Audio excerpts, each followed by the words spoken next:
Hello friends, welcome on my YouTube channel पे अगर आप नए हैं तो चैनल को सब्सक्राइब कर लीजिए। जो अभी 12th के स्टूडेंट हैं, एग्ज़ाम देंगे सीबीएसई बोर्ड का या यूपी बोर्ड का एग्ज़ाम चल रहे हैं, तो वो भी स्टूडेंट अपना पढ़ाई को कंटिन्यू करते रहें, क्योंकि आप अगर बीच में रेस्ट कर देंगे वही 11th और 12th का सिलेबस पूछता है। जो अटल बिहारी वाजपेयी है बीएससी नर्सिंग, उसके एग्ज़ाम्स के बारे में हम थोड़ा सा इन्फॉर्मेशन देने वाले हैं और सीपी नेट के बारे में थोड़ा सा इन्फॉर्मेशन देने वाले हैं, क्योंकि दो ही यूनिवर्सिटी हैं जो यूपी में पैरामेडिकल्स और बीएससी नर्सिंग के लिए एग्ज़ाम कंडक्ट करवा रही हैं। हालांकि जो अटल बिहारी वाजपेयी है उसमें सारे प्राइवेट कॉलेज सिर्फ ऐड हैं पैरामेडिकल के, लेकिन जो सीपी नेट से थ्रू एडमिशन होगा, सीपी नेट के थ्रू एडमिशन होगा यूपीएमएस में, Uttar Pradesh university of medical science में, उसमें सिर्फ पैरामेडिकल्स का एडमिशन होगा और जीएनएम का एडमिशन होगा और बी फार्मा का एडमिशन होगा। तो जो स्टूडेंट प्रिपरेशन कर रहे हैं वो स्टूडेंट ध्यान दें। 11th-12th का या 12th के जो स्टूडेंट हैं 12th वाले ही फॉर्म अप्लाई कर सकते हैं, या 12th के बाद जो स्टूडेंट होंगे वो फॉर्म अप्लाई कर सकते हैं। तो जो 12th के स्टूडेंट होंगे वो अपनी पढ़ाई को वही कंटिन्यू करेंगे, कोई ज़्यादा इधर उधर भागने की कोशिश नहीं करेंगे, क्योंकि वही सब आता है। मान लीजिए अगर आप सीपी नेट का फॉर्म फिल कर रहे हैं, हालांकि सभी स्टूडेंट होते हैं जो वही फॉर्म फिल करते हैं, दोनों फॉर्म फिल ही करते हैं, तो वही स्टूडेंट भी होते हैं जो सिलेक्ट होते हैं। क्योंकि आपको फॉर्म फिल करना इम्पॉर्टेंट इसलिए हो जाता है क्योंकि आप वहाँ पे चेक कर पाएंगे कि हमको कितना परसेंट आ रहा है, कितना नहीं आ रहा है। ज़रूरी नहीं कि आपका सिलेक्शन हो जाए, लेकिन ये ज़रूरी है कि आप अपने नॉलेज को टेस्ट कर सकें, आप अपनी रैंक अच्छी ला सकें। एडमिशन लेना ना लेना अलग बात है, पेपर का लेवल भी ठीक ठाक होता है सीपी नेट का, क्योंकि फिजिक्स केमिस्ट्री पूछता है। और जो अटल बिहारी वाजपेयी है फिजिक्स केमिस्ट्री के अलावा भी दो सब्जेक्ट और पूछते हैं। नर्सिंग के बारे में थोड़ा सा एक जनरल आइडिया होता है, नर्सिंग का कोई विशेष नहीं रहता है कि उसके लिए आप अलग से कहीं कोचिंग करें, उसके लिए कहीं अलग से पढ़ें, इसकी कोई ज़रूरत नहीं है। जैसे पूछ लिया कि एम्बुलेंस का नंबर कितना होता है, तो ऐसे क्वेश्चंस आपको जनरल तो पता ही होते हैं, 15 क्वेश्चन, तो उसमें भी कोई विशेष बात नहीं है। उतना भी आपको पता होगा कि भारत का राष्ट्रीय पक्षी कौन है, या उत्तर प्रदेश का राष्ट्रीय पक्षी कौन है, पशु कौन है, यही सब जनरल क्वेश्चंस आते हैं। मेन फोकस आपका होना चाहिए फिजिक्स केमिस्ट्री बायो पे। लेकिन जो अटल बिहारी का है उसमें जो बायो का लेवल है वो लेवल हर चैप्टर से नहीं, हर क्वेश्चन हर चैप्टर से नहीं पूछता है।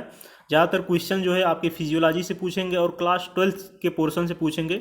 लेकिन केमिस्ट्री में बात करें तो ऑर्गेनिक इनऑर्गेनिक पूछती है। पेपर का लेवल बहुत ही सिंपल होता है। हालांकि हमारे पास जो क्वेश्चंस हैं, कुछ स्टूडेंट थे पिछली बार जो क्वेश्चंस बताए हुए थे, तो वो क्वेश्चंस लगभग 160 170 के आसपास क्वेश्चन है। उस क्वेश्चन को एक बार हम वीडियो में करवा देंगे, तो वही मेन एग्जाम्स के क्वेश्चन है, वो बता दिए थे उस टाइम।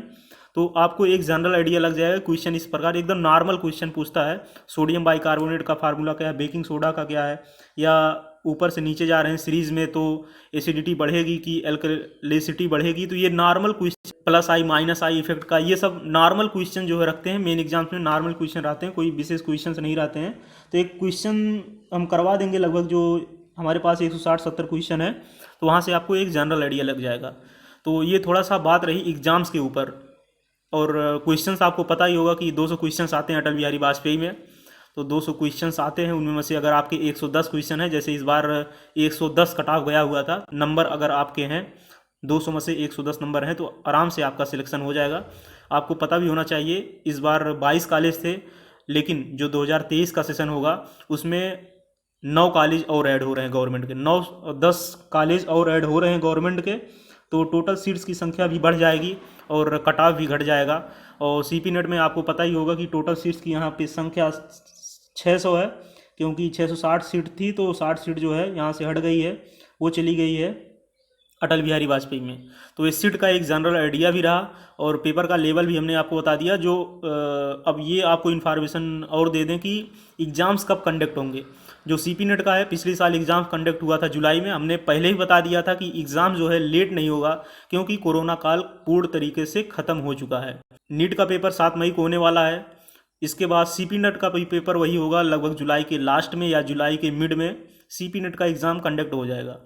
इसके बाद अगर हम बात करें अटल बिहारी वाजपेयी की, जो कि पैरामेडिकल्स और बीएससी नर्सिंग का एग्ज़ाम कंडक्ट करवाएगी एक मेजर लेवल पर यूपी में, जो कि 2 साल से कंडक्ट करवाते हुए आ रही है अटल बिहारी वाजपेयी मेडिकल यूनिवर्सिटी का। वो एग्ज़ाम्स जुलाई के लास्ट में होगा या तो अगस्त के फर्स्ट वीक में एग्ज़ाम होगा, क्योंकि एग्ज़ाम्स सही टाइम पे करवा लिया जाए तो काउंसलिंग भी सही टाइम पे हो जाती है और सेशन को डिले नहीं किया जा सकता है, क्योंकि हमने बता दिया, क्योंकि सेशन जो होता है वो 1 साल का सेशन जो बनता है वो लगभग जुलाई अगस्त तक ही सेशन बनता है। तो जो 2022 के स्टूडेंट अभी जो आए हुए हैं 2 महीना पहले अटल बिहारी वाजपेयी के थ्रू एडमिशन लिए हुए हैं बीएससी नर्सिंग का, इनका सेशन कम्प्लीटली तौर पे बन चुका है। इनका सेशन जो है वो अक्टूबर तक सेशन बना हुआ है, तो अक्टूबर में इनका सेशन समाप्त हो जाएगा। इसलिए जो 2023 बैच होगा वो लगभग सितंबर से ही स्टार्ट हो जाएगा। सितंबर लास्ट वीक से जो बैच है 2023-2024 का, जो नए स्टूडेंट आएंगे वो स्टार्ट हो जाएगा।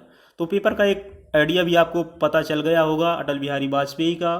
सारी इन्फॉर्मेशन लगभग, अगर आप चैनल पे नए हैं तो चैनल को जरूर सब्सक्राइब कर लीजिएगा। फर्दर इन्फॉर्मेशन, अगर आपको कोई डाउट्स हो रहा है, इंस्टाग्राम टेलीग्राम लिंक है उसको भी आप ज्वाइन कर सकते हैं डिस्क्रिप्शन बॉक्स में।